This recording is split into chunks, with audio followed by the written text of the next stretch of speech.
My name is Maribel Crowley. I am 78 years old. For most of my life, I believed I was a good woman. Not perfect, not brave all the time, but kind enough to keep a family together when everything tried to pull it apart.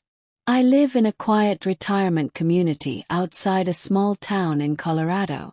The kind of place where the streets are clean, the neighbors smile politely, and everyone pretends their past does not exist. I married my late husband, Harold Crowley, when I was 52. He had a son from his first marriage. His name was Rowan. Rowan was already a grown man when I entered their lives. Quiet, intelligent, but his eyes always looked like they were carrying a storm. When Harold died 5 years ago, Rowan and I became the only two people left in what used to be a family. And that is when everything began to change. The night Rowan asked me to do something I knew was wrong started like any other evening.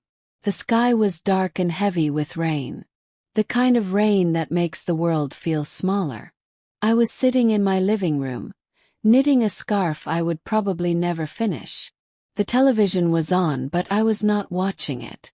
My mind was somewhere else, drifting through memories of Harold, of laughter, of years that felt safer than now. Then I heard the knock. Not a gentle knock. Not polite. It was urgent. When I opened the door, Rowan stood there soaked from the rain. His hair was wet. His jacket clung to his shoulders. His face looked pale, almost gray. "Maribel," he said, "I need to talk to you. Right now." Something in his voice made my stomach tighten. "Come in," I told him. He stepped inside, closing the door behind him.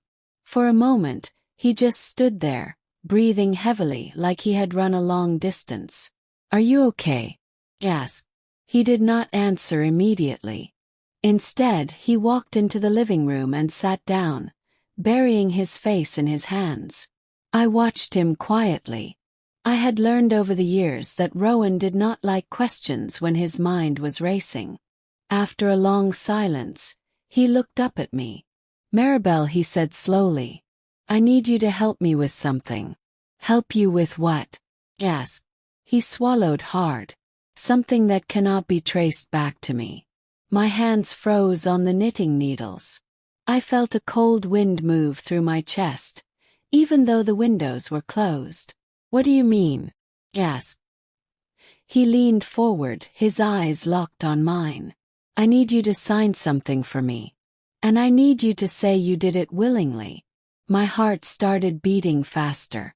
"Sign what?" I asked. Rowan hesitated. Then he pulled a folder from his bag and placed it on the table. Before I opened it, I already knew something was wrong. Very wrong. Before the story continues, let me speak to you for a moment. If you love deep emotional stories that feel real, stories that make you feel pain, hope, and strength, then you are in the right place. Please like this story, subscribe to this channel, and turn on the notification button so you never miss another powerful story like this. And tell me in the comments where you are watching from. I really want to know who is here with me. Now let me take you back to that moment. I opened the folder with shaking hands. Inside were documents. Legal papers. My eyes scanned the words slowly. Property transfer. Bank authorization. Power of attorney. "Rowan," I whispered. "What is this?" His voice was calm, too calm. "Just something temporary, Maribel. I need your name on these papers." "Why?" I asked. He looked away for a second. "Because if I sign them, people will ask questions. If you sign them, no one will suspect anything." My mouth went dry. "Rowan," I said softly, "this does not feel right." He leaned closer to me. "You trust me, do not you?" I wanted to say yes, but something inside me was screaming no. "You are my stepmother," he continued. "You always said family should protect each other. Now I am asking you to protect me." The rain outside grew louder. I looked at the papers again. They were not simple documents. They could change ownership of everything Harold left behind. A house, The land. The savings. Rowan, I said. If I sign this, it could destroy everything. He stared at me with eyes that looked desperate. If you do not sign it, it will destroy me. My hands trembled. I thought about Harold. About the years I spent trying to be a good wife. About the promise I made to keep his family together. I thought about Rowan as a boy, sitting quietly at the dinner table, never smiling much, always watching. And then I thought about something darker. What if he was lying? What if he was using me? What if I was about to help him do something terrible? I looked at Rowan again. His voice dropped to a whisper. Maribel, please. Cannot do this without you. The pen was lying on the table, waiting. I felt like the entire room was holding its breath. And after a long moment, I picked up the pen. I looked at Rowan one last time. Are you sure about this? Yes. He nodded. So I signed the papers. I did not know that with that single signature, I had just opened a door that could never be closed again. Because 2 days later, the police came to my house. And they were not looking for Rowan. They were looking for me.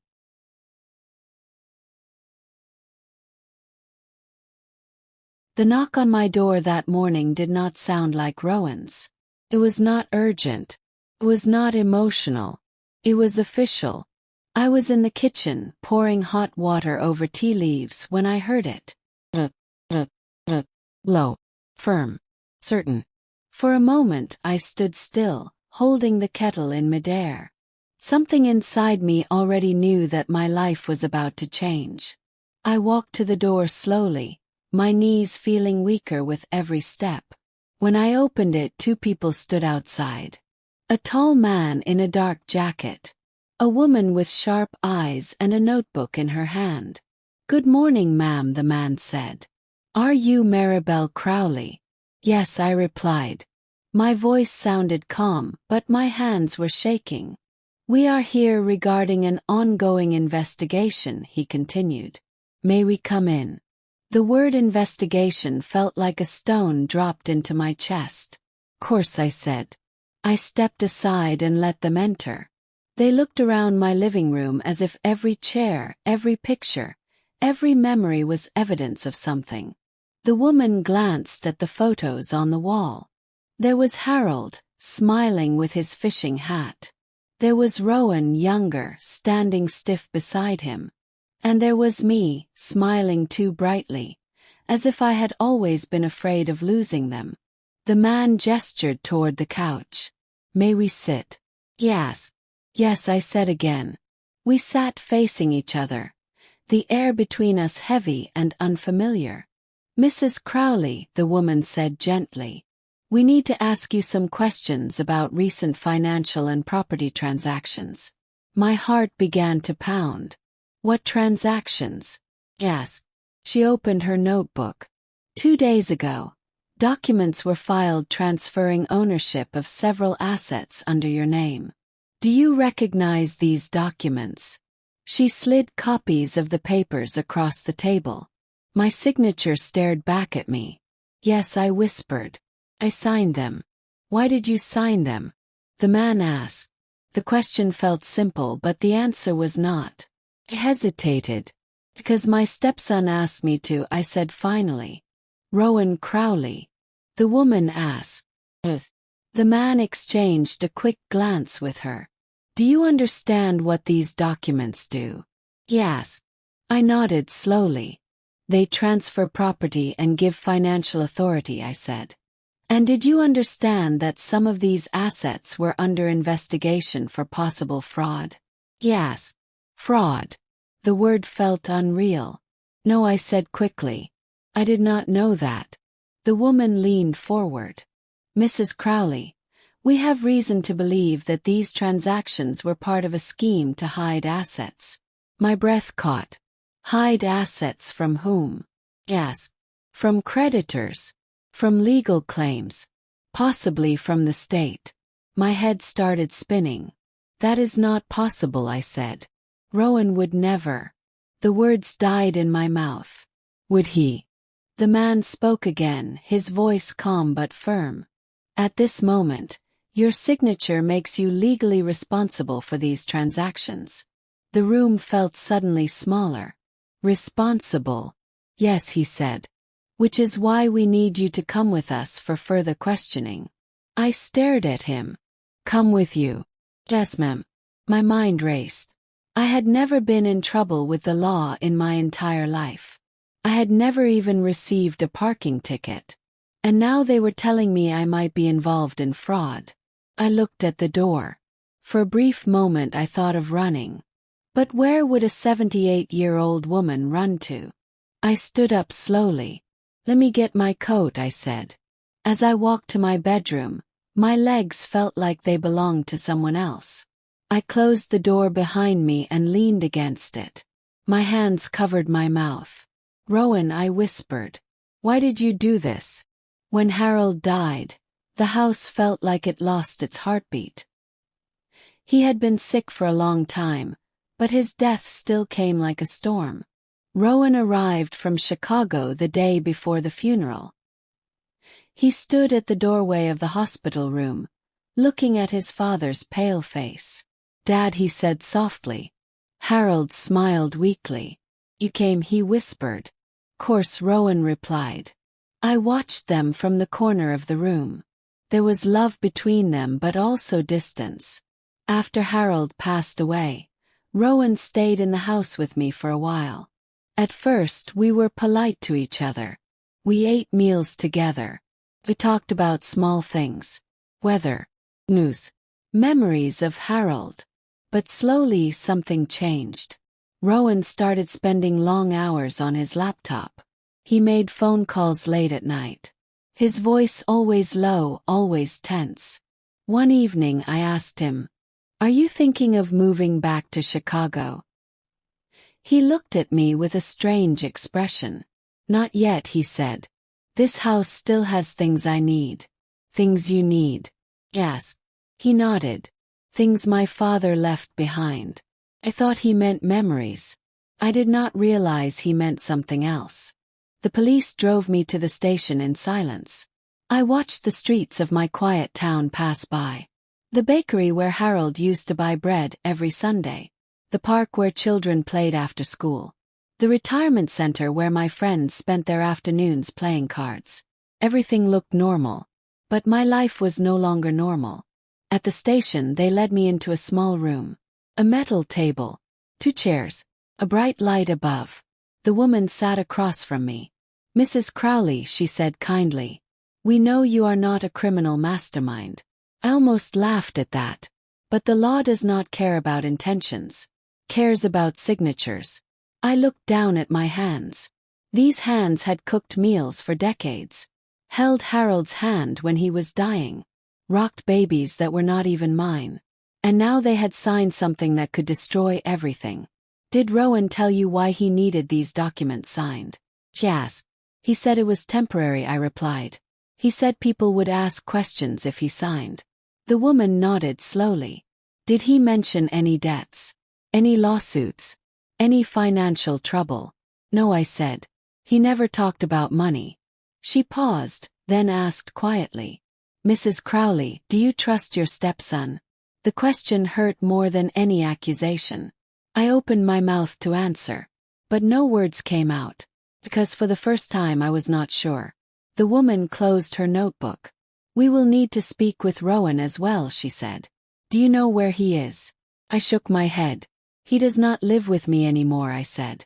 He moved out last year. Do you know his address? She asked. Yes, I said slowly. I gave them the address. As I spoke, a strange feeling crept into my chest.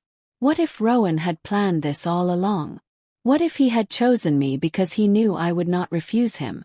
The thought made me feel sick. After hours of questions, they finally let me go home. But they did not let me go free. Mrs. Crowley, the man said as he escorted me out, do not leave town without informing us. You are part of this investigation now. He nodded. Part of this investigation. The words echoed in my mind all the way home. When I entered my house, the silence felt heavier than before. I sat on the couch and stared at the folder Rowan had given me. The papers were still there. My signature was still there. And suddenly I realized something terrifying. Rowan had not called me. He had not checked if I was okay. He had not asked what happened after I signed. It was as if he had disappeared. Picked up my phone. I hesitated. Then I dialed his number. Rang once. 3 times. Then it went to voicemail. Rowan, I said softly into the phone. We need to talk. Please call me back. I ended the call and sat there in silence. Minutes passed. Then hours. Night fell. And just when I was about to go to bed, my phone buzzed. A message appeared on the screen. It was from Rowan. It said, "Do not tell them anything else. You agreed to help me. Now you must finish what you started." My hands began to shake. Finish what I started. Before I could reply, another message came. "If you do not cooperate, I will make sure everyone believes you planned everything." I stared at the screen. My stepson was not asking for help anymore. He was threatening me. And at that moment I realized something even more frightening. Signing those papers was not the worst thing I had done. The worst thing was still coming. I did not sleep that night. Every time I closed my eyes, I saw Rowan's message glowing on my phone. "You agreed to help me. Now you must finish what you started." I kept asking myself one question. What else could he possibly want from me? At dawn, I sat at the kitchen table with a cup of cold tea. The house felt different now. Not like a home. Like a place where secrets lived. Around 7 in the morning my phone rang. It was Rowan. For a moment, I stared at the screen, my finger hovering over the answer button. Then I picked up. "Maribel," he said. His voice was calm again. "Come. Why are you threatening me?" I asked. He sighed softly, as if I were the one being unreasonable. "Threatening you? No," he said. "I am reminding you of your responsibility." "Responsibility?" I whispered. "You signed the papers," he continued. "You are already involved. If this goes wrong, they will not come after me first. They will come after you." My chest tightened. "Rowan," I said slowly. "I did not know what those papers really meant." "But you signed them anyway," he replied. His words felt like knives. "What do you want from me now?" I asked. There was a pause on the line. Then he said something that made my blood run cold. "I need you to meet someone." "Meet someone?" I repeated. "Yes," he said. "Lawyer. You will tell him that everything you signed was your idea." My hands clenched into fists. "Cannot do that," I said. "That would be lying." Rowan's voice hardened. "Maribel," he said quietly. "You already lied the moment you signed those papers without understanding them." I felt tears rise in my eyes. "Why are you doing this to me?" I asked. Another pause. This time when he spoke, his voice was lower. "'Cause you owe me." The words hung in the air. "Owe you?" I whispered. "Yes," he said. "You owe me for something you did years ago." My heart skipped a beat. "What are you talking about?" I asked. "You know exactly what I am talking about," he said. He ended the call. I sat there in silence, my mind racing. What could he possibly mean? I had tried to be kind to Rowan. I had never hurt him on purpose. Had I? Harold was still alive then. Rowan had just lost his job in Chicago and came to stay with us for a while. At first, Harold was happy to have his son close. But soon tension filled the house. Rowan and Harold argued often. About money. About responsibility. About the past. One evening, I overheard them arguing in the study. "You never believed in me," Rowan said. "I paid for your education," Harold replied. "What more do you want?" "You chose her over me," Rowan said. I froze outside the door. Harold sighed. "Rowan," he said, "Maribel is my wife. That does not mean I stop being your father." "But it felt like it," Rowan said bitterly. I stepped away quietly, my heart heavy. Later that night, Rowan came to the kitchen where I was washing dishes. He looked tired. You heard us, did not you? Yes. I hesitated. Little, I said. He nodded slowly. Do you think I am a bad son? Yes.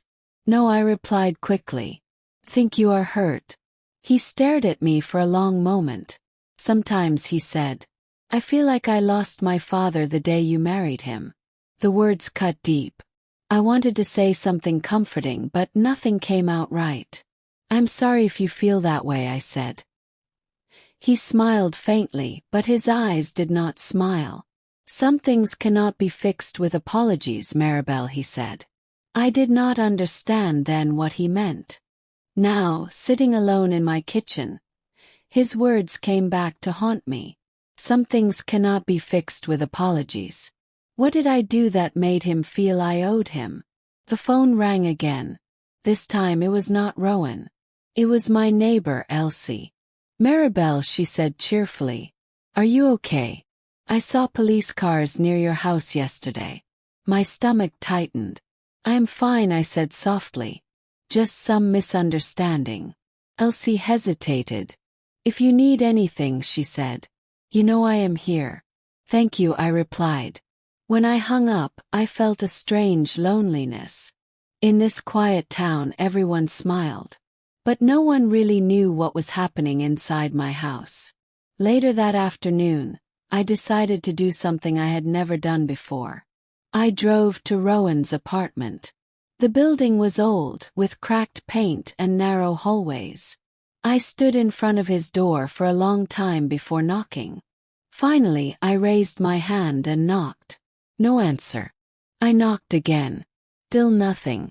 I was about to leave when the door opened slightly. A young woman stood there. She looked surprised to see me. Yes, she asked. I swallowed. I am looking for Rowan Crowley, I said. She frowned. He is not here, she replied. Do you know when he will be back? Yes. She shook her head. He moved out last week, she said. Moved out? Yes, she said. He left in a hurry. My heart began to race. Did he say where he was going? Yes. No, she replied. But he looked scared. Scared. Rowan Crowley, scared. I thanked her and walked back to my car. As I sat behind the wheel, my hands trembled. Rowan was disappearing. And if he disappeared completely, who would the police blame? Not him. Me. My phone buzzed again. Another message from Rowan. Do not try to find me. You will only make things worse. I stared at the screen. Then another message came. Tomorrow you will meet the lawyer. If you refuse, I will tell them what you did in the past. I felt my heart stop. What did I do in the past? What secret was he holding over me? And suddenly, I remembered something I had buried for years. Something I never told anyone. Something that could destroy everything if it came out. I covered my mouth with my hand. Because long ago, I had made a decision that changed Rowan's life forever. And if he revealed it, no one would ever see me as an innocent old woman again. Not the police. Not the town. Not even myself. For a long time I sat in my car without moving. The world outside looked normal. People walked their dogs. Cars passed by. A child laughed somewhere in the distance. But inside me a storm was rising. Rowan knows, I whispered. He knows. I drove home slowly, my hands tight on the steering wheel. Every street felt like it was watching me. When I entered the house, I locked the door and leaned against it. My legs felt weak. The secret I had buried for years was no longer buried. It was alive again, and it was coming back to destroy me. Rowan was in his early 30s then. He had just started a small business in Chicago. He was proud of it. He talked about it all the time.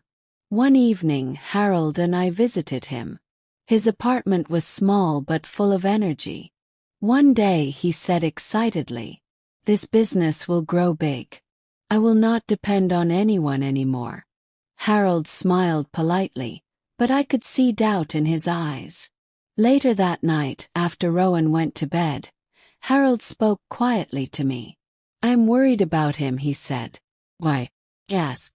"He is making risky decisions," Harold replied. "If his business fails, he will drown in debt." Shrugged. "He is an adult," I said. "He will learn." Harold looked at me for a long time. "Sometimes learning can destroy a person," he said. A few months later, Rowan's business collapsed. He lost everything. He came to our house in Colorado, broken and angry. I remember the day he arrived. His eyes were tired. His voice was bitter. "I failed," he told Harold. Harold tried to comfort him. "Failure is part of life, son," he said. But Rowan did not see it that way. "You never supported me," he shouted. "You always thought I would fail." Harold shook his head. "That is not true." But Rowan was not listening. After that day, Rowan stayed with us for almost a year. He slept late. He avoided conversations. He barely ate. One afternoon, I overheard Harold speaking on the phone with a lawyer. "Yes," Harold said quietly. "I'm thinking of changing my will." I froze behind the hallway wall. "Why?" the lawyer asked. "Because my son is not ready to handle large responsibilities," Harold said. "If I leave him everything, he might destroy it." My heart started beating fast. "What about Maribel?" the lawyer asked. "She is stable," Harold replied. "She understands money. She understands patience." I felt something strange in my chest. Pride. Fear. Opportunity. That night I could not sleep. If Harold changed his will, Rowan would lose everything. And if Rowan lost everything, what would happen to him? I told myself I did not care. But the truth was different. I was afraid. Afraid that if Rowan controlled everything, I would become invisible in my own home. A few weeks later, Harold asked me to come with him to meet the lawyer.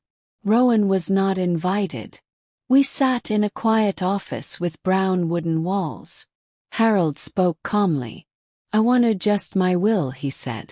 "I want Maribel to manage most of the assets after my death." The lawyer looked at me. "Is this what you want, Mrs. Crowley?" he asked. I hesitated.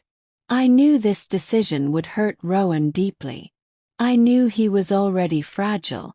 I knew he needed trust, not rejection. But I also knew something else. If Harold died tomorrow, Rowan would control everything, and I would have no voice. So I nodded. "Yes," I said. "I agree." That was the moment that changed everything. Rowan never knew the truth. He only knew that years later, when Harold died, the will gave me control over most of the estate. He thought his father had chosen me over him. He did not know that I had helped make that choice. Now, sitting in my living room, I felt the weight of that decision on my chest.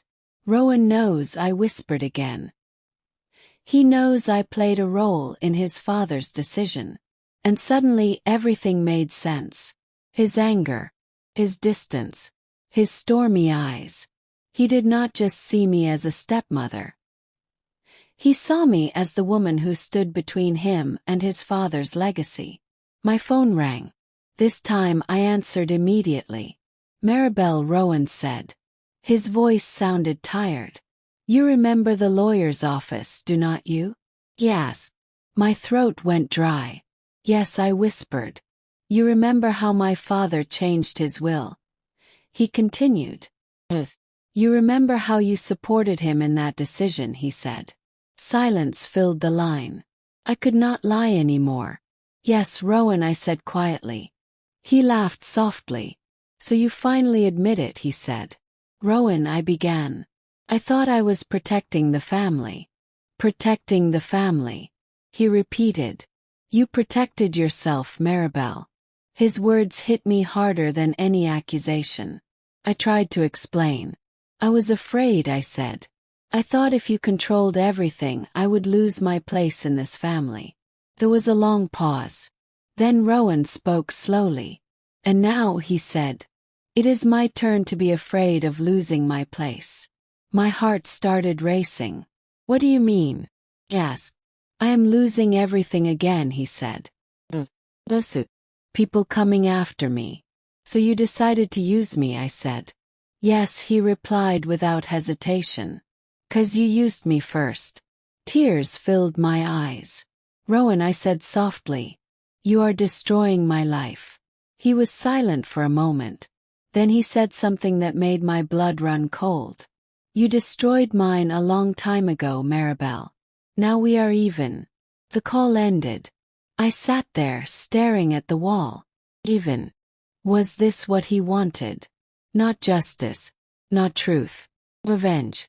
That night I could not breathe properly. I felt trapped between my past and my present.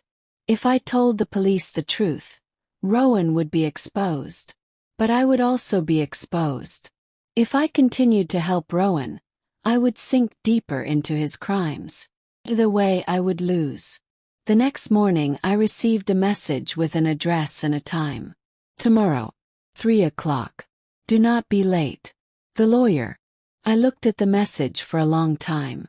Then I whispered something I never thought I would say. Maybe it is time to stop being afraid. Because deep inside me a new feeling was growing. Not fear. Not guilt. Something else.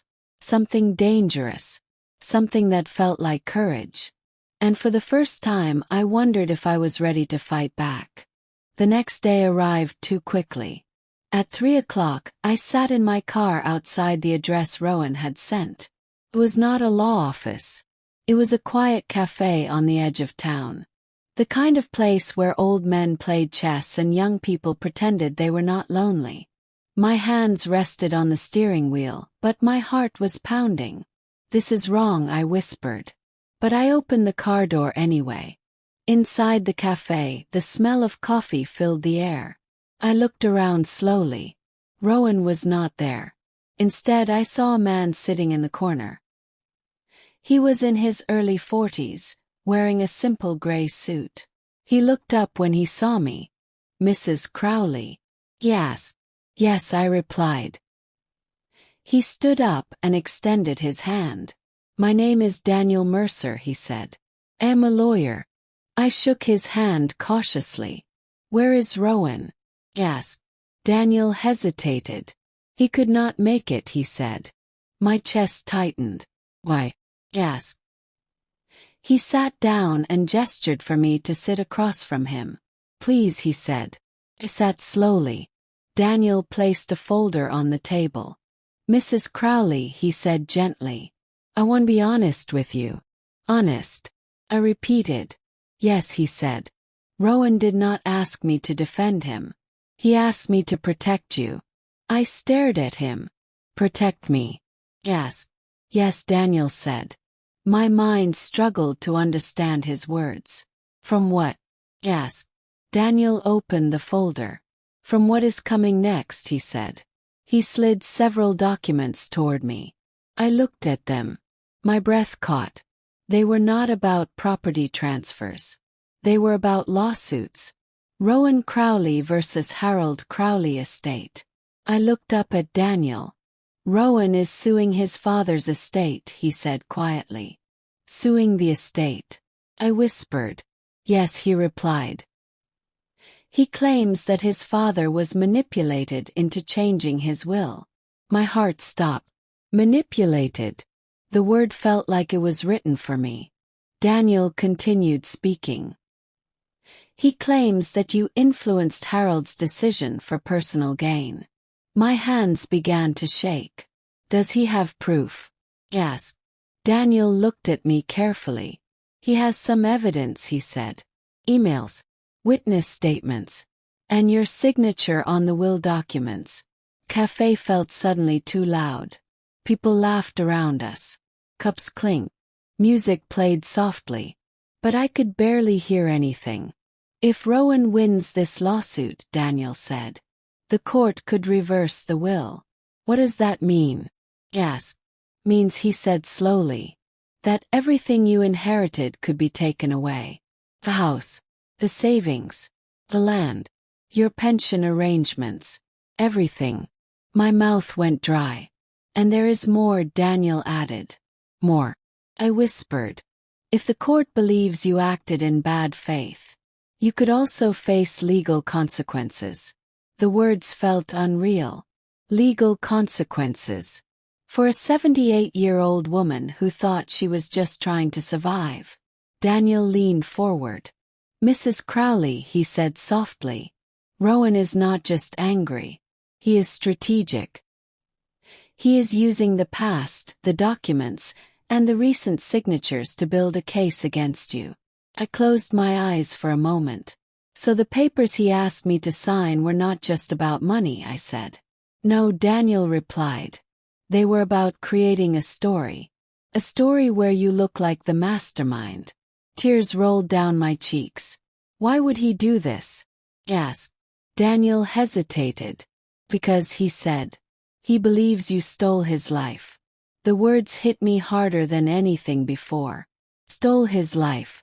I remembered Rowan as a young man. Hopeful. Angry. Lust. Had I really stolen his life? Daniel handed me a tissue. Mrs. Crowley, he said. You have two choices. I looked at him. What choices? I asked. First, he said. You can continue cooperating with Rowan. If you do, his case becomes stronger. And when everything collapses, you will take the fall. Second, he continued. You can tell the truth. Tell the truth. I repeated. Yes, he said. About what really happened with Harold's will. About Rowan's financial problems. About the pressure he put on you. If you speak now, Daniel said, you might lose some things. But you will not lose yourself. His words stayed with me. Lose some things. Or lose myself. I looked down at the documents again. For years I had lived quietly, believing my past was behind me. But the past was not behind me. It was standing right in front of me. Rowan had turned my secret into a weapon. Daniel closed the folder. Mrs. Crowley, he said. I am not here to judge you. I am here to warn you. Rowan is not finished. He will push you further. He will ask you to lie again. He will ask you to sacrifice more. And the next time the consequences will be much worse. I looked up at Daniel. What should I do? I asked. He did not answer immediately. Instead, he said something unexpected. You should prepare yourself, Mrs. Crowley. Because the next move Rowan makes will not be about money. It will be about something much more painful. I felt a chill run through my body. More painful than losing my home. Daniel nodded slowly. More painful than losing everything you own. I stared at him. Then what is he going to do? Daniel's voice dropped to a whisper. He is going to destroy the last thing you still have. Your reputation. Your relationships. And the truth about who you really are. I left the cafe with my mind spinning. The sky above looked gray and heavy. As I sat in my car, my phone buzzed. A new message from Rowan appeared. I hope you enjoyed meeting the lawyer. Now it is time for the next step. Attached to the message was a photo. When I opened it, my hands froze. It was a picture of something from my past. Something I thought no one would ever see. And in that moment, I realized Rowan was no longer just angry. He was ready to expose me to the world. And I had no idea how to stop him. For a long time I could not move. The photo on my phone felt heavier than any object I had ever held. It was old, faded, but painfully clear. It showed Harold, Rowan, and me standing in front of the lawyer's office years ago. At first glance, it looked harmless. But I knew what it really meant. That day was not supposed to exist. That day was not supposed to be remembered. I felt my throat tighten. How did he get this? I whispered. Rowan had always been quiet, observant. While Harold and I believed the past was buried, Rowan had been collecting pieces of it. Proof. Memories. Weapons. My phone buzzed again. Another message from Rowan. You told him what to do. You convinced him I was dangerous. Now everyone will see who you really are. My hands began to shake. Rowan, I typed slowly. Please stop this. The reply came instantly. Stop. You did not stop when you helped him push me out of my own inheritance. Tears filled my eyes. I remembered that day again. Not the version I told myself for years, but the truth. The lawyer's office smelled of old books and polished wood. Harold sat beside me, calm and thoughtful. The lawyer looked at me kindly. Mrs. Crowley, he said, do you believe your husband's decision is fair to his son? I looked at Harold. He looked back at me. In his eyes I saw uncertainty. He was waiting for my answer. In that moment I could have said anything. I could have said Rowan deserves a chance. I could have said he needs support, not punishment. But I did not. Instead, I said something that changed Rowan's life forever. Rowan is not stable enough to handle everything, I said softly. If he gets full control, he might waste it all. Harold nodded slowly. The lawyer wrote something down. And just like that, Rowan's future shifted. I did not scream it. I did not fight him openly. I simply planted a quiet doubt in Harold's heart. That doubt grew. And years later, when Harold died, the will reflected that doubt. Now Rowan had proof. Not just the photo, but the memory of my words. The truth. My phone rang. This time it was Rowan calling. I hesitated. Then I answered.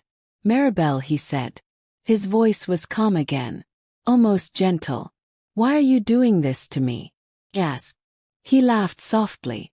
I am not doing anything to you, he said. I am just telling the truth. The truth. I whispered. Yes, he said. For years, everyone thought I was the irresponsible son. Failure. Problem. But no one knew how you whispered in my father's ear. No one knew how you turned him against me. Rowan, I said. I was afraid. Afraid of what? He asked. Afraid of losing my place in the family, I said. Afraid of becoming invisible. There was silence on the line. Then Rowan spoke again. And I was not afraid. He asked quietly. Do you know what it feels like to realize your own father trusts you less than his new wife? His voice cracked slightly. For the first time I heard something other than anger. I swallowed hard. I never wanted to hurt you, I said. But you did, he replied. And now, it is your turn to feel what I felt. My chest tightened. What do you want from me, Rowan? He asked. He paused. Then he said something that made my blood run cold. Tomorrow, he said. You're going to attend a meeting. What meeting? He asked. A community meeting at your retirement center, he replied. The one where all your friends will be present. My heart started racing. Why? He asked. Because he said slowly. You are going to tell them the truth. What truth? I whispered. He answered without hesitation. That you helped your husband change his will to limit your stepson's inheritance. That you signed suspicious documents recently. That you are not the innocent grandmother they think you are. Felt dizzy. You cannot do that, I said. He laughed softly. If you do not, he said, I will send everything to them myself. Emails, photos, documents. He paused. And I will also send it to the police. The call ended. I stood in the middle of my living room, unable to breathe. Rowan was not just threatening my money anymore. He was threatening my identity. In this town, reputation was everything. People trusted me. They came to me for advice. They saw me as kind, as gentle, as harmless. If Rowan destroyed that image, I would become a stranger in my own community. I sat down slowly. For years I had believed silence was safety. But now silence had become my prison. I looked at the mirror on the wall. For the first time, I did not see a sweet old woman. I saw someone complicated. Someone who had made choices. Someone who had hurt someone else to protect herself. And suddenly I understood something painful. Rowan was not completely wrong. But he was not completely right either. We were both victims. And we were both guilty. That night I made a decision. A decision I had avoided for years. If Rowan wanted the truth, I would give it to him. But not in the way he expected. Because if he thought I would stand in front of everyone and destroy myself quietly, he was mistaken. The next day would not be about shame. It would be about something else. Something Rowan never imagined. Redemption. And as I turned off the lights and went to bed, one thought filled my mind. Tomorrow everything will change. The morning of the community meeting arrived with a strange calm. The sun rose gently over the quiet streets of the retirement center. Birds sang like nothing in the world was wrong. But inside me everything was shaking. I stood in front of my bedroom mirror for a long time. I looked at my face. Wrinkles. Gray hair. Eyes that had seen too much. For years I had tried to look harmless. Quiet. Agreeable. Today I did not want to look harmless. I wanted to look honest. I wore a simple blue dress. Not elegant. Not dramatic. Just real. As I buttoned my coat, my phone buzzed. A message from Rowan. Remember what I said. Do not try to be clever. Just tell them the truth. I stared at the message. For a moment, fear tried to return. But something inside me felt different. Type back slowly. I will tell the truth. But not your version of it. There was no reply. When I arrived at the community hall, cars were already parked outside. The building looked warm and welcoming, with large windows and flower pots near the entrance. Inside, people were chatting happily. Mrs. Delaney from next door. Mr. Carter, who always played chess. Elsie, my neighbor, waving at me from across the room. Maribel, she called. Come sit with us. I walked toward her slowly. My heart was pounding, but my steps were steady. The hall filled with familiar faces. People who had known me for years. People who trusted me. I wondered how many of them would still look at me the same way after today. The meeting began as usual. The manager of the center spoke about budgets, events, repairs. People clapped politely. Then he smiled and said, "Does anyone have something they would like to share with the community?" My hands trembled slightly. This was the moment Rowan wanted. This was the moment I feared. For a few seconds I stayed seated. Then I stood up. The room slowly became quiet. Everyone turned to look at me. My voice felt small at first, but I forced it to grow stronger. My name is Maribel Crowley, I said. Most of you know me as a quiet old woman who loves knitting and gardening. Some people smiled. But today I want to tell you something different, I continued. Something I have never said out loud before. The hall became completely silent. I took a deep breath. Years ago, when my husband Harold was alive, he decided to change his will, I said. Many of you knew Harold. He was a good man, but he was afraid of losing control over what he had built. Pause. And I did not stop him, I said. Some people shifted in their seats. In fact, I supported his decision, I continued. I told him that his son Rowan might not be ready to handle everything. A soft murmur moved through the room. I felt my chest tighten, but I did not stop. That decision hurt Rowan deeply, I said. And he has carried that pain for years. Elsie looked at me with wide eyes. But that is not the whole truth, I said. I looked around the room. I was afraid, I said softly. Afraid of losing my place in my own family. Afraid of becoming invisible. So I made a choice that protected me and wounded someone else. The words felt heavy but also freeing.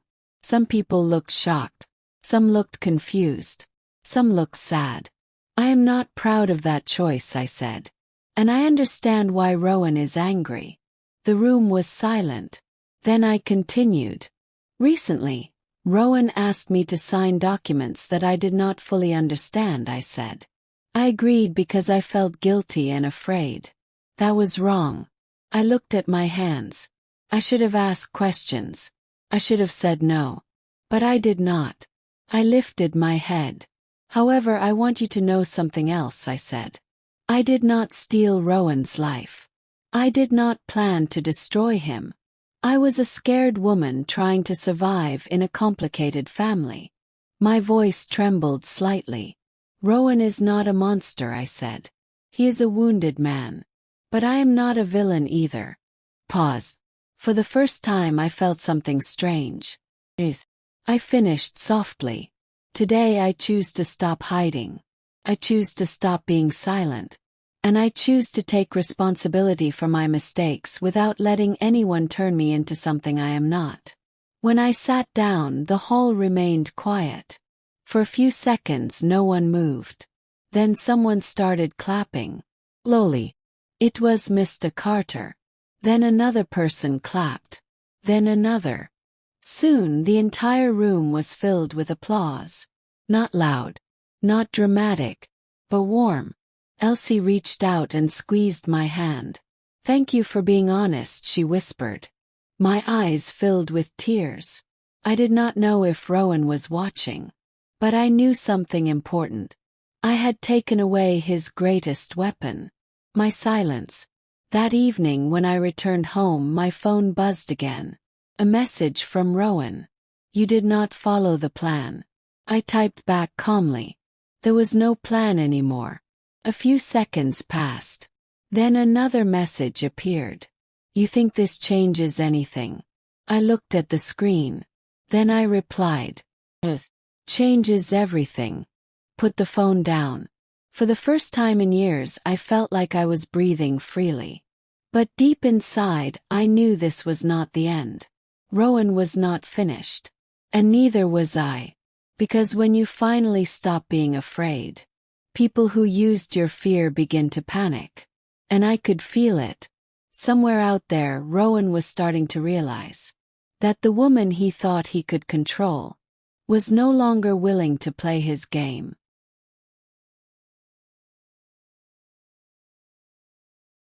The night after the community meeting felt strangely quiet. No threats, no messages, no calls from Rowan. For the first time in weeks, my phone stayed silent.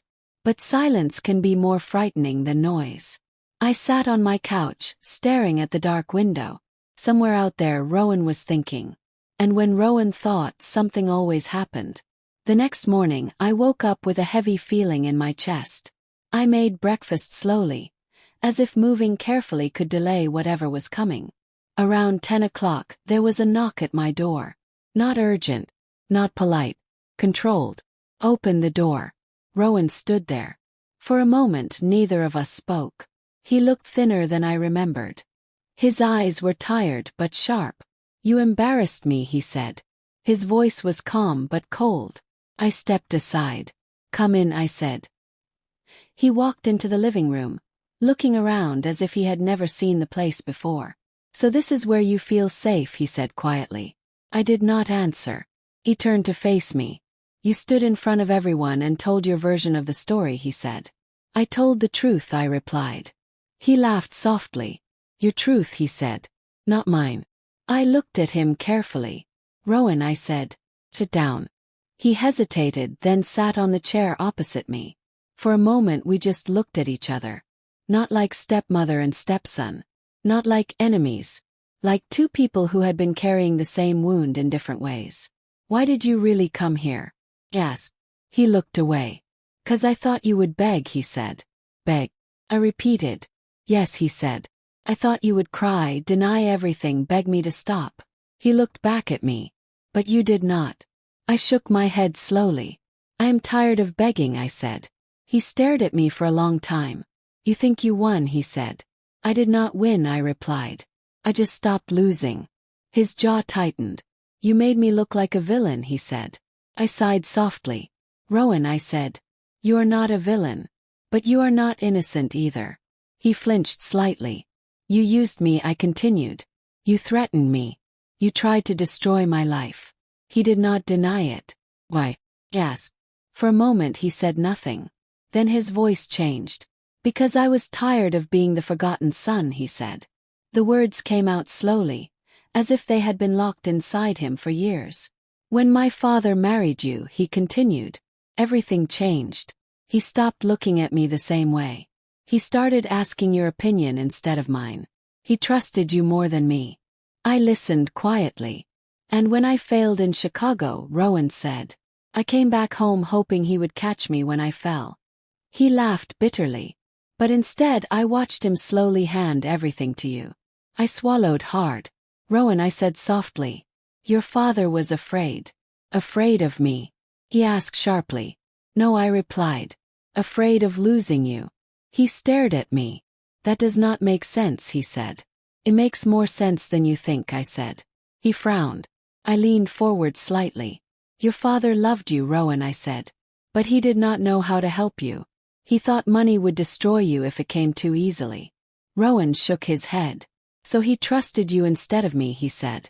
I nodded slowly. Yes, I said. And I encouraged him. The words felt heavy but honest. Rowan's eyes darkened. Why? He asked. I looked down at my hands. 'Cause I was afraid, I said. Afraid that if you controlled everything, I would lose my place in this family. I looked up again. I was selfish, Rowan. I will not deny that. Silence filled the room. For a long moment, Rowan did not speak. Then he asked something unexpected. Did you ever feel guilty? He asked quietly. I nodded without hesitation. Every day, I said. He stared at me. Then why did you never say anything? He asked. I thought if I stayed silent long enough, the truth would disappear, I said. He let out a slow breath. It did not disappear, he said. No, I replied. Grew. He looked tired. For the first time, I saw not anger in him, but exhaustion. You think telling everyone last night fixed everything, he said. No, I replied. Just started something new. He looked at me suspiciously. What do you mean? He asked. I stood up slowly. I walked to a drawer near the bookshelf. I opened it and took out a thick envelope. Rowan watched me closely. I returned and placed the envelope on the table between us. What is this? He asked. I pushed it toward him. Open it, I said. He hesitated, then opened the envelope. Inside were documents. He picked them up and scanned them quickly. His eyes widened slightly. What is this? He asked again. I answered quietly. A revised trust and estate plan. He looked up at me sharply. What? He said. Before Harold died, I said slowly. He created a structure that allowed adjustments after his death. Rowan frowned. I never knew about this, he said. You were not supposed to, I replied. He looked back at the papers. You worked on this recently? He asked. Yes, I said. Why? He asked. I met with lawyers after you threatened me, I said. His eyes narrowed. And what does this mean? He asked. I took a deep breath. It means I am transferring a significant part of what I control back to you, I said.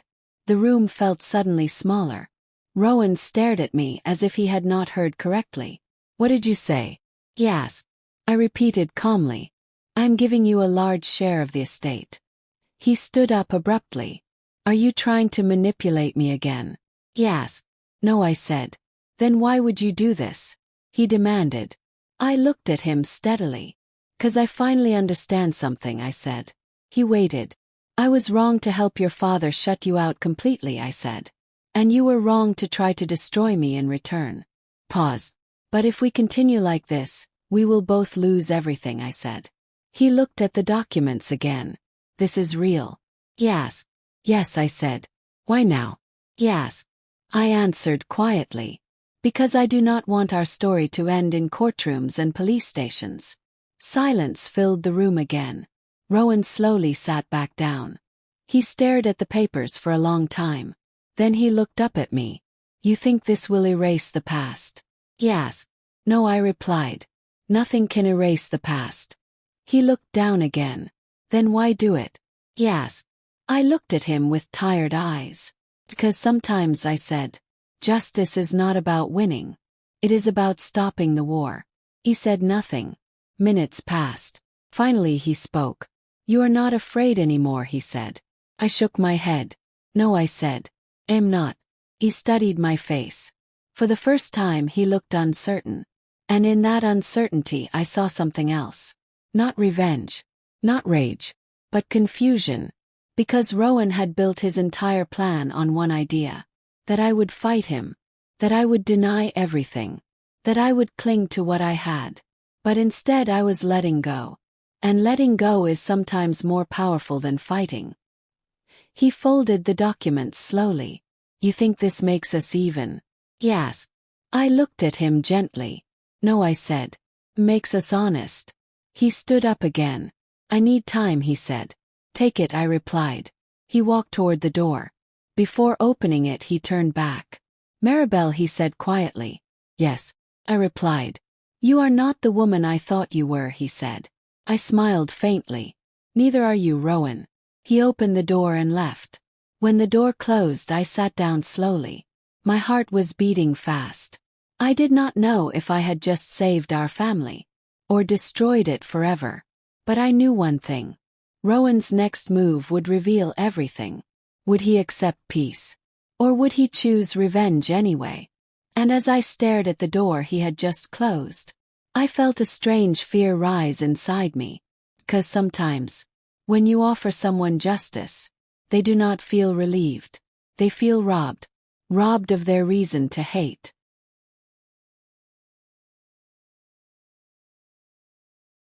And I was not sure how Rowan would live without his hatred anymore. After Rowan left, the house felt emptier than before. Not quiet. Not peaceful. Me. I sat on the couch for a long time, staring at the door he had closed. I had expected anger, shouting. But what he gave me was something worse. Silence. The next few days passed slowly. No messages from Rowan. No calls. No signs. The police did not return. The lawyer did not call. Life in the retirement community went on as if nothing had happened. People still smiled at me. Elsie still brought cookies to my door. Mr. Carter still waved at me in the mornings. But I felt different. It was as if I had stepped out of my old life and into a new one that did not yet have a shape. Every night I wondered the same thing. What is Rowan going to do? On the fourth day the answer came. It was early morning when my phone rang. Unknown number. I hesitated, then answered. Mrs. Crowley. A woman's voice asked. Yes, I replied. This is Detective Laura Bennett from the County Police Department, she said. We need to speak with you. My heart tightened. About what? Yes. About Rowan Crowley, she said. My hands began to shake. What happened? Yes. There was a brief pause. He turned himself in last night, she said. The words did not make sense at first. Turned himself in. Yes, she said. He came to the station voluntarily. I sat down slowly. Why? Yes. Detective Bennett sighed softly. He confessed to pressuring you to sign documents, she said. And to attempting to manipulate legal processes to shift blame onto you. My mind spun. Confessed. Yes, she said. For a moment I could not speak. Part of me felt relief. Part of me felt pain. And part of me felt fear. What does this mean for me? Yes. Means, she said. You are no longer considered a primary suspect in this matter. Tears filled my eyes. Thank you, I whispered. But the detective was not finished. Mrs. Crowley, she continued. There is something else. My chest tightened again. What else? Yes. Rowan told us something that surprised us, she said. Waited. He said he never planned to destroy you completely, she said. He wanted you to feel what he felt. Closed my eyes. Did he say anything else? Yes. Yes, she said. He said you offered him something he never expected. What was that? Yes. Mercy. The word hit me harder than any insult. Mercy. After the call ended, I sat in silence. I thought of Rowan sitting in a police station. Not as a villain. Not as a victim. Just as a tired man who had finally reached the end of his anger. I wondered if he felt relieved. Or empty. That afternoon I received a letter. It was not from the police. It was from Rowan. I opened it slowly. Inside was a single page. Maribel, I spent years believing you stole my future. Maybe you did in some ways.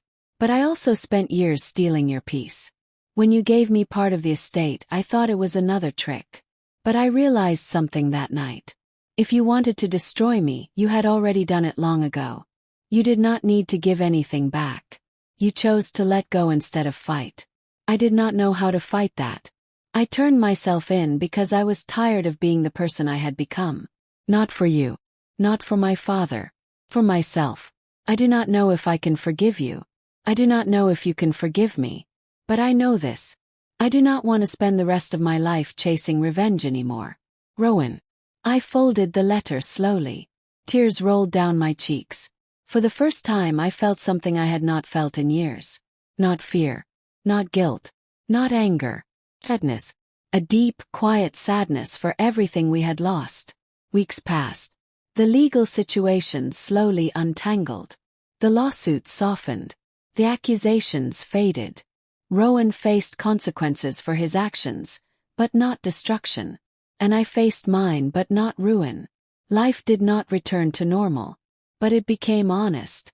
One afternoon I sat in my garden, trimming roses. Elsie walked over with her usual smile. You have been different lately, she said. Different how? Yes. Stronger, she said. I smiled faintly. Maybe, I said. As the sun set over the quiet town, I realized something important. For years I thought survival meant holding on. Holding on to money. Holding on to control. Holding on to silence. But I learned something too late and just in time. Sometimes survival means letting go. Letting go of pride. Letting go of fear. Letting go of the need to win. Rowan and I did not become a perfect family. We did not hug and forget everything. But we stopped trying to destroy each other. And sometimes that is the beginning of healing. As I looked at the roses blooming in my garden, I whispered softly to myself, I did something wrong. He did something wrong. But in the end we chose something right. And that choice changed everything. 1 year later my life looked very different. The house was still mine but quieter. Some of the estate now belonged to Rowan. Some belonged to charities Harold had once loved. And some belonged to me. But the biggest change was not money. It was peace. One afternoon, I received a call from a number I recognized immediately.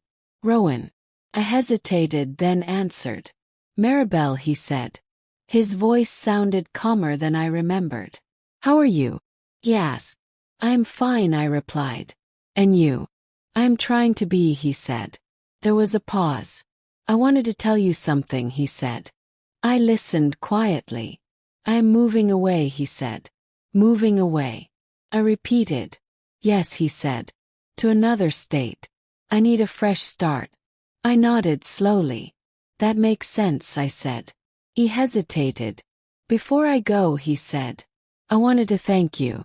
Thank me. I asked softly. Yes, he said. For not destroying me when you had the chance. I felt my throat tighten. Rowan, I said. I almost did. But you did not, he said. Another silence. Then he said something that surprised me. I never told you this, he said. But my father talked about you a lot before he died. What did he say? I asked. He said you were the bravest person he knew, Rowan said. Because you stayed when things were complicated. Tears filled my eyes. I did not feel brave, I said. Maybe bravery does not feel like bravery, he said. We were quiet for a moment. Then Rowan said softly. Goodbye, Maribel. Goodbye, Rowan, I replied. The call ended. I sat there holding the phone. I did not feel victory. I did not feel revenge. I felt something quieter. Closure. Weeks later, I visited Harold's grave. I stood there for a long time. Harold, I whispered. I made mistakes. The wind moved gently through the trees. But I also tried to fix them, I said. I placed flowers on his grave. As I turned to leave, I felt lighter. I walked back to my car slowly. On the way home, I realized something important. Life does not always reward the innocent. and it does not always punish the guilty. But sometimes, if you are brave enough to face your own shadow, you get something even better than justice. You get peace. And as I drove through the quiet streets of my small town, I smiled gently, not because everything was perfect, but because for the first time in my life, I was no longer afraid of the truth.